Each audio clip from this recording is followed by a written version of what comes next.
리걸마인드 연구소입니다. 미꾸라지에 대해서 이야기를 해보기로 하겠습니다. 미꾸라지가 무엇인가 하고 자료 검색을 좀 해보면 흥미로운 사실들을 많이 발견할 수 있습니다. 미꾸라지가 어디에 사는가? 요즘 아이들에게 이야기를 하면 대부분 쇼핑센터, 수족관에서 산다 이렇게 이야기를 하겠죠. 미꾸라지는 늪이나 논, 농수로, 도랑 이런 진흙이 깔린 곳에 삽니다. 특이하게도 미꾸라지는 고인물에서 살기 좋아하고 진흙이 깔린 얕은 물, 깊은 물이 아니라는 것이죠. 진흙이 깔린 얕은 물이면서 동시에 물의 흐름이 없는 곳에 삽니다. 물이 흐르는 곳을 싫어한다. 그것을 알 수 있죠. 물이 흐르게 되면 소통이 이루어지고 헌 것이 없어지게 됩니다. 결국은 새물이 흘러들어오고 헛물은 흘러나가고 혹은 같이 흘러나가고 이것이 반복되다 보면 결국은 언젠가는 새물이 그곳을 채우게 되겠죠. 맑은 물이 공급된다 하는 겁니다. 그런데 물이 흐르는 곳을 싫어한다는 것은 그런 일은 없다. 그런 것을 싫어한다.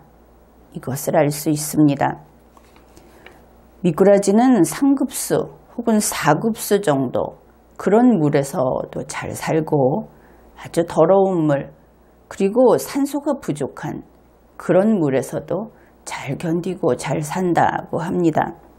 산소가 부족할 때는 장으로 공기 호흡을 할 수 있는 그러한 구조까지 갖추고 있는 것입니다.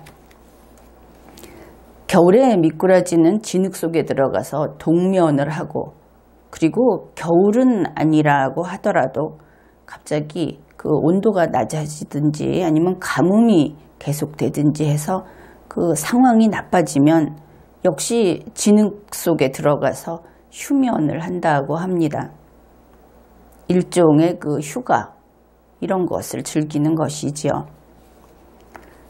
요즘 우리나라에 화제가 된 미꾸라지 이야기가 있습니다.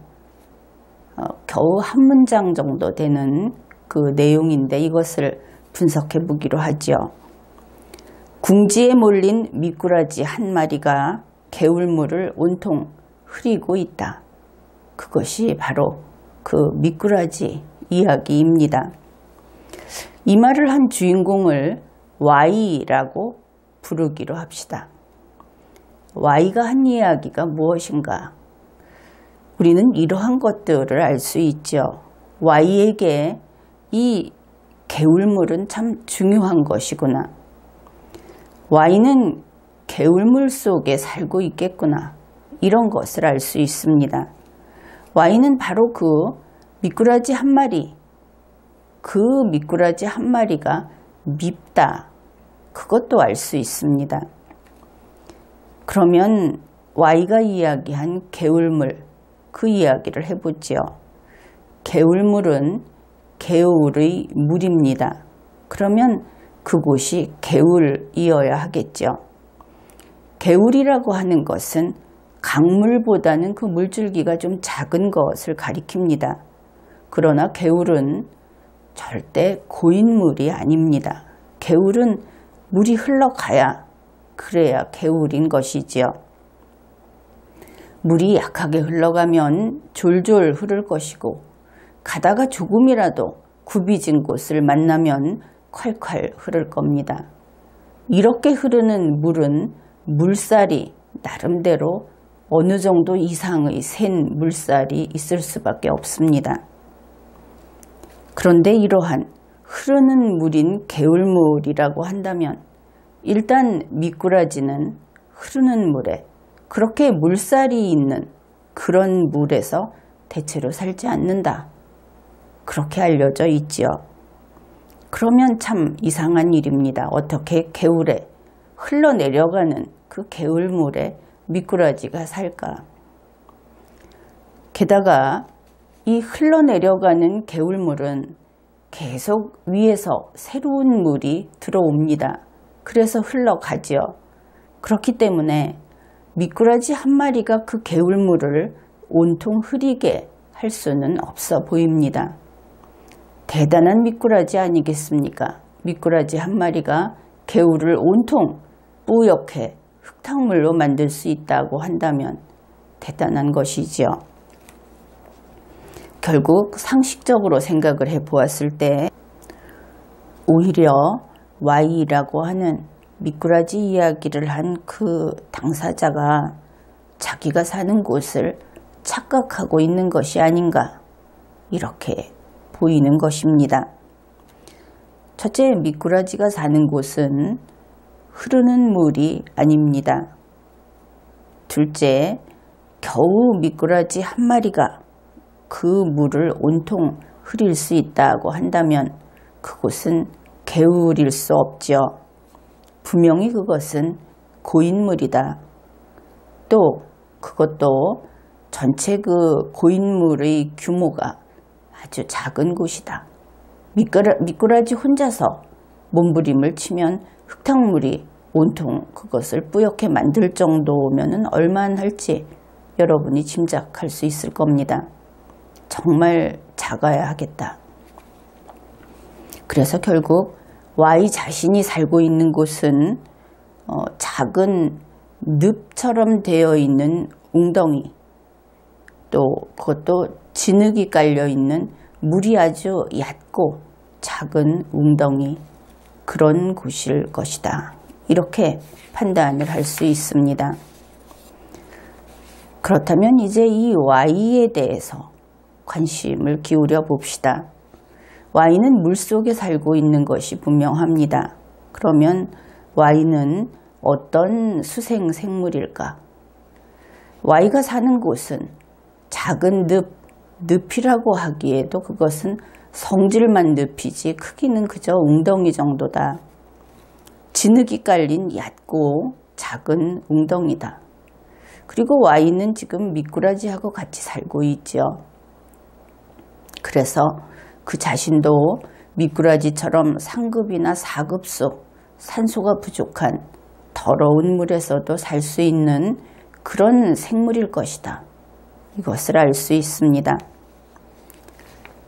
이제 Y가 한 이야기를 분석해 보기로 합시다. Y는 이렇게 이야기를 했습니다. 미꾸라지 한 마리가 궁지에 몰렸다. 그러고 보니 그 미꾸라지 한 마리는 궁지에 몰린 미꾸라지였다. 그것을 알 수 있습니다.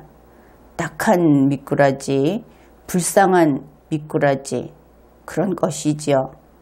이렇게 되면 우리 국민들은 Y가 나쁜 수생생물이다. 이렇게 이야기를 해야 할 겁니다. 궁지에 몰렸다고 하지 않습니까? 궁지에 몰렸는데 진흙 속에 숨는 건 당연한 것 아닙니까? 그러면 그 작은 진흙이 깔린 그 작은 웅덩이에 같이 살고 있는 그런 동료라고 한다면 흙탕물이 좀 생긴다고 해도 참아야 하는 것 아니겠습니까?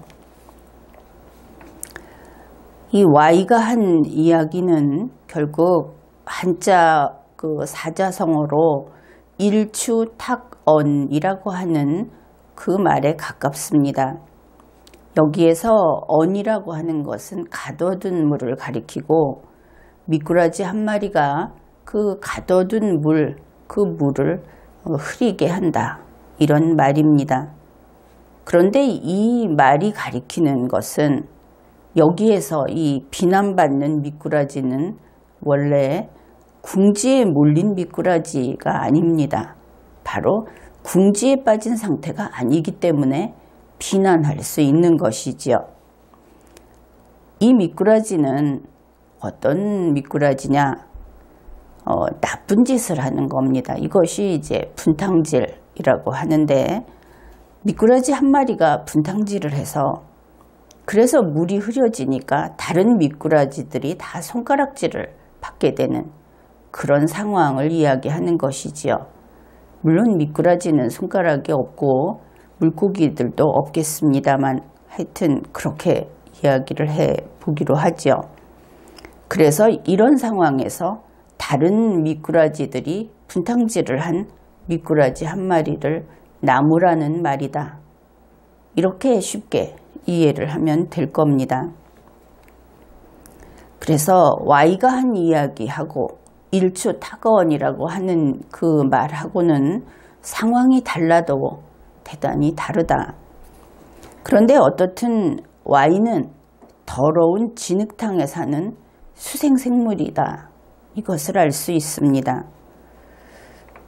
그런데 일추타건을 보건대 사실 이런 경우에 그 미꾸라지 한 마리를 나무라는 것은 가재나 다른 어떤 이런 것들이 아니고 같은 미꾸라지들인 것이지요.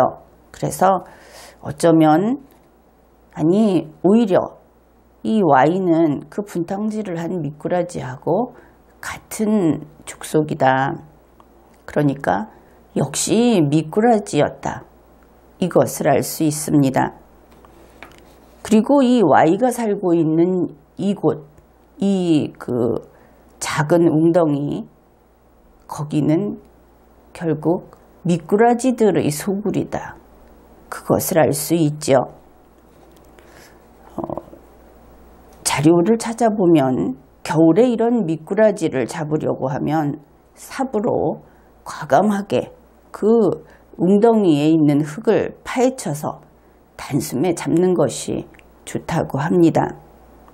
그런데 이것을 요리 재료로 쓸 때는 며칠 동안 물속에 넣어놔서 나쁜 냄새를 제거해야 한다고 합니다. 미꾸라지에 대해서 알아보았습니다. 이번 회에는 여기까지 하겠습니다.